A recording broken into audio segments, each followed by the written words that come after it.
welcome to Workout Wednesday. Today we're going to have a brief chat about exercise balls, physio balls, whatever you like to call them, the big ball, the bouncy ball, and today I'm going to tell you a little bit about why I use these to sit on in my daily life, as well as show you a couple ways that you can use them for exercises. So the first thing I want to talk to you about is replacing your desk chair with an exercise ball or physio ball. The reason that I have done this myself is that it is more ergonomic and that all of the stress of the weight of your body no longer comes down into the base of your spine, causing low back pain when you sit onto the ball. It rather disperses around the round and soft surface of the ball, and therefore I don't get that back pain as much when I sit for long periods of time doing curriculum writing or reviewing things. It's also beneficial because I can get the ball that is the right size for my body as opposed to trying to find a chair that is the right size for me. I have a very short torso and long legs, so I can choose the ball that is the right height for me. The ball is a lot cushier than most desk chairs or wooden chairs that you'll find. The ball makes you sit upright. It's very hard to stay balanced on the ball if you're leaning over all of the time. So it forces me to stay upright, which engages all of my core muscles and helps strengthen them. And the ball is just fun. It's bouncy. It's comfortable. It gives me a little boost of happiness throughout my day when I'm sitting there. I can roll over and reach things here and there on my desk and have a little bit of fun each day. Next, I want to talk to you about how to choose the right size ball. So my ball is a little bit deflated right now. It is what we call a standard size or 65 centimeter ball. The 65 centimeter ball is good for people who are kind of mid-range height. I'll post the exact specifications at the bottom for which size ball. But a good rule of thumb is that when your ball is firm, which as you can see right now, my ball is quite squishy and not so firm.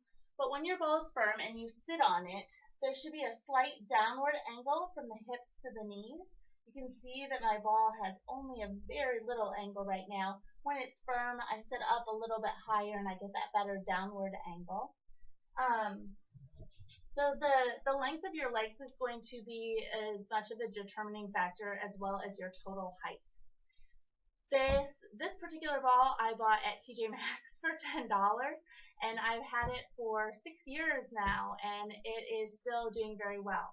Most of the balls are rated to hold people up to about 250 to 300 pounds, so don't worry about breaking the ball in most cases, and you can find exercise balls or physio balls at most major retail stores as well as online. It just depends on what material, what color, and how big of a ball you are looking for.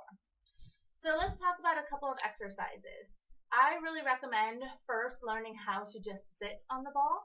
Again, the ball works on your core stability and your strength as well as your balance.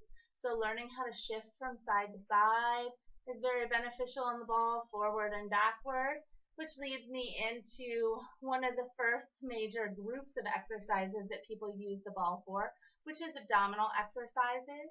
As you've seen in the hip videos I've posted so far, I do my crunches on the ball. So I tend to roll out until the mid part of my back is well supported on the ball, and then I engage first the transverse abdominis and then pull the rectus abdominis, rib cage to the hips, to roll up into a crunch, leaving my head pressing back into the hands. You can do all sorts of crunches on the ball. People like to do oblique work on the ball, rotating to the sides, all kinds of things. You can do cardio on the ball, and I've written a post about that before. When I was at Green Mountain at Fox Run in Vermont, we did an entire class called Cardio on the Fit Ball. And you can do lots of bouncing exercises on the ball. You can march on the ball, which again takes lots of coordination and strength. And you can do jumping jacks on the ball. You can do cross-country ski on the ball. You can do all kinds of amazingly wonderful things to get your heart rate up bouncing on the ball. You can even bounce all the way around on the ball. Which reminds me of being in preschool and having one of those bouncers with the handles, which both of my kids really love playing with. Another group of exercises that I love to do on the ball is leg work. When I was in physical therapy for my hip, I did curls on the ball. So in curls on the ball, you're going to lay down on the ground, and you can start with just basic bridges, palms up so that we don't use the arms, so we can try just bridges on the ball.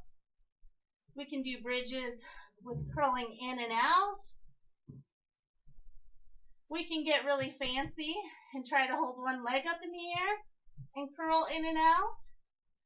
All kinds of different things that we can do with the ball. You can sit on the ball and lift upper body exercises as well with a band under your feet or with free weights. You can do overhead presses. You can do all kinds of things with the ball. And then the last group of exercises I want to talk to you about with the ball are for upper body. So lots of people like to work stability, rolling out and in, which is more core, but it's a build up to the most advanced type of push-up with the ball, which is doing push-ups on the ball. Again, requires lots of core strength and stability. I'm doing mine from the knees in order to have a little bit more modified version. You can also roll out onto the ball, doing push-ups in various ways, working the ball out to the toes, making it the most difficult with the legs on the ball for push-ups.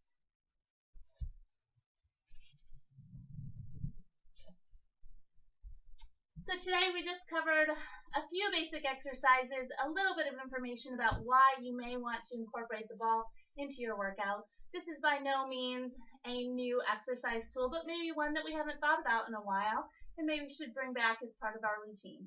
I hope that you have a great Wednesday and a week ahead, and I'll see you next time.